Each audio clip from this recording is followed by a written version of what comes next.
Hey everybody, Jeff Antoniuk here. Welcome to Digging Deeper Jazz. So this week, sight reading. I've had so many requests over the last year, both on JazzWire and here Digging Deeper, talking about reading music and sight reading. So let's finish up our two-part series here.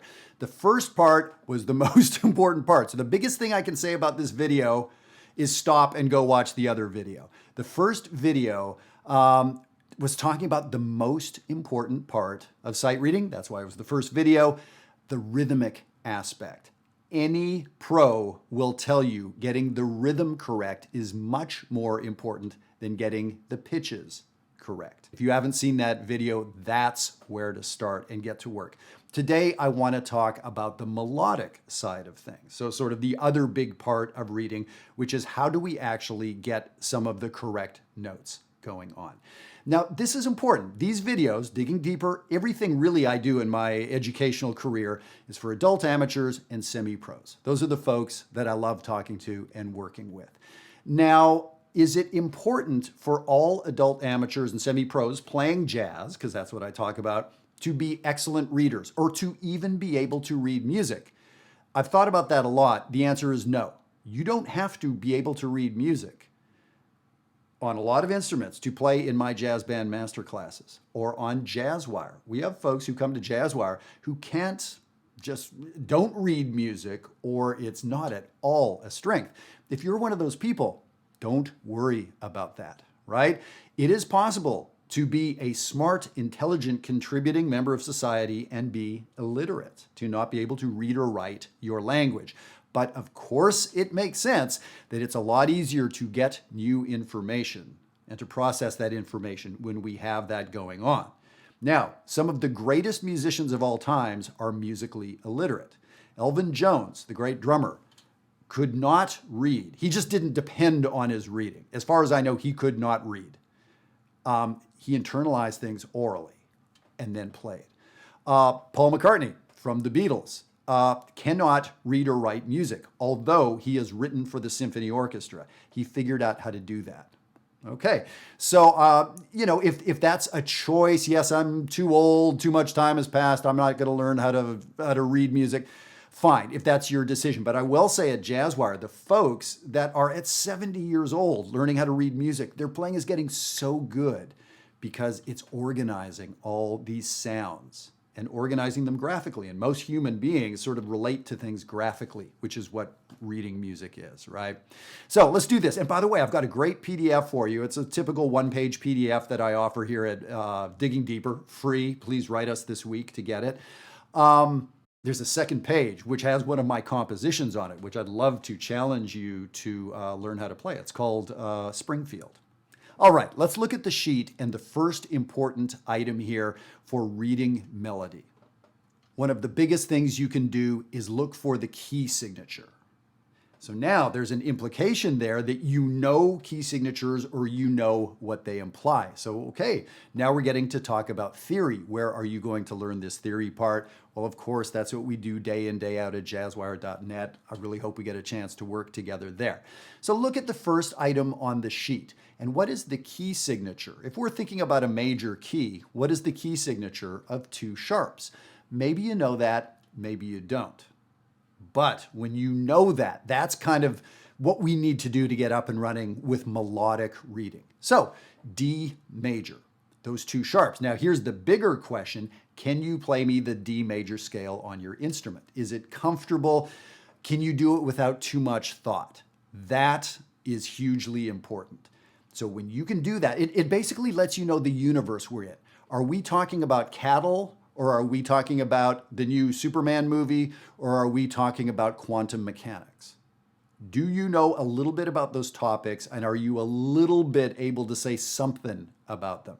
That's what we need. If you're not, you don't get to be in the conversation. So that's the work that we do together, is learning, some of the background information. So scales are a big one. So look at the second item on the sheet. What's the key signature there? So some of us will see immediately one sharp, oh, that's the key of G. We look at the third item. no sharps or flats? Well, some of us know, and some of us are going to have to do this work. Well, we are where we are. And you know what? This reminds me of a cool person, Sten from Hamburg, Germany. Came in to Jazzwire this week, and he sort of made an interesting point that, very paraphrasing here, but the idea that it's so easy to wait. And I'm just going to wait till the time's right and wait till, the job calms down or the family or my kids this, or wait till the money. And you wait and you wait and you wait and you wait. And now months and years have gone by and you're in the same place. So don't wait. That's a big tip on how to learn any of this stuff. So if you want to learn how to sight read, how about do it for 10 minutes a day? You've done it for an hour this week at that rate.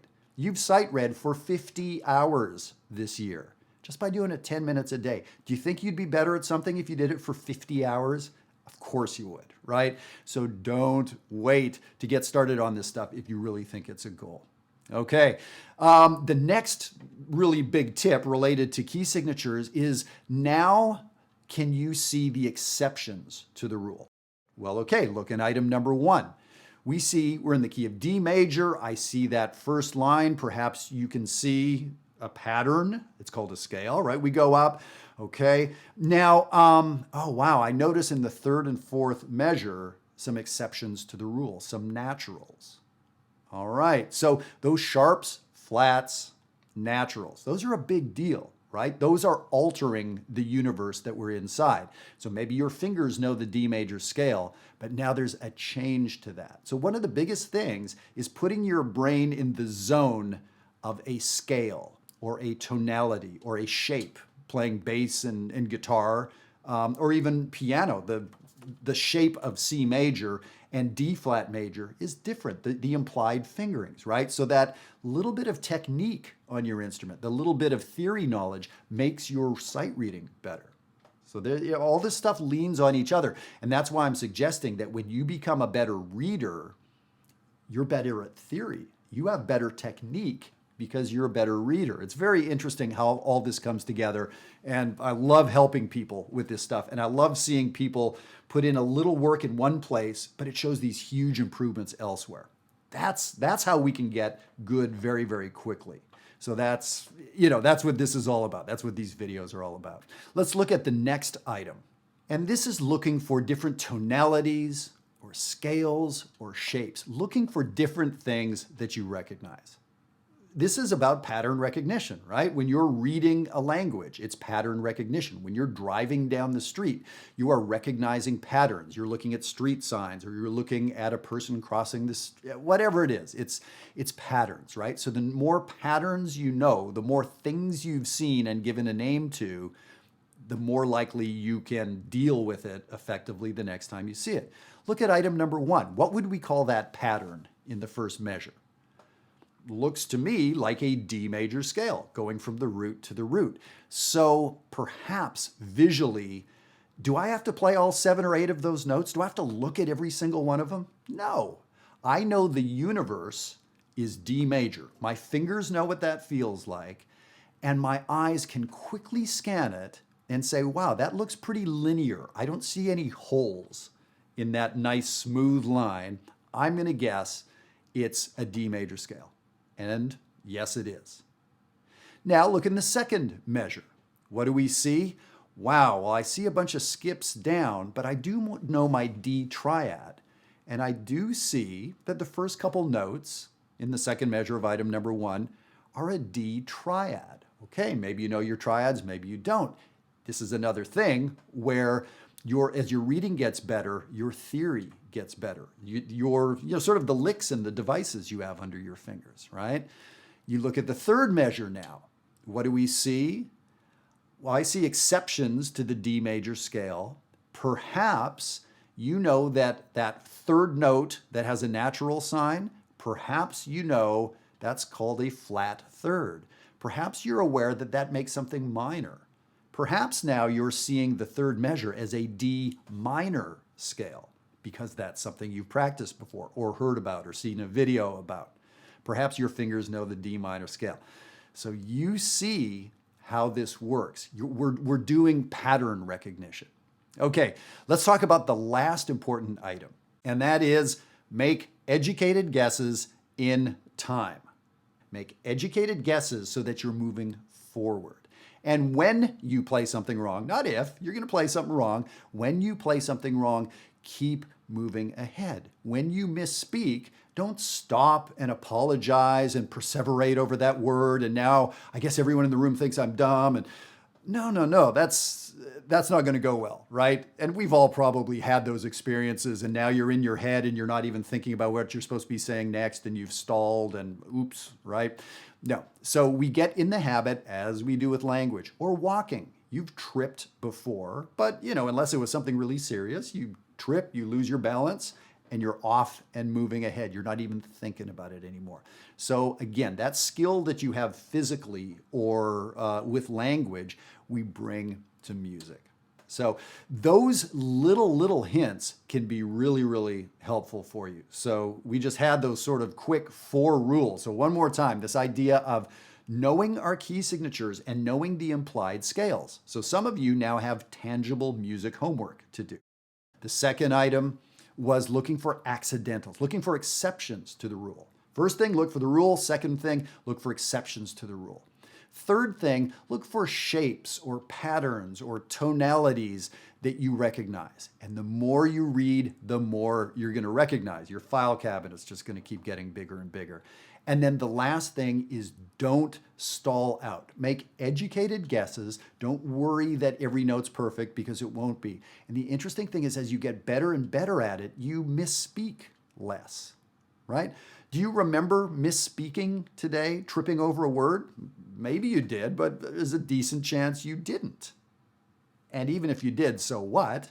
But for most of us, we didn't. We've gotten good at this over the decades, right?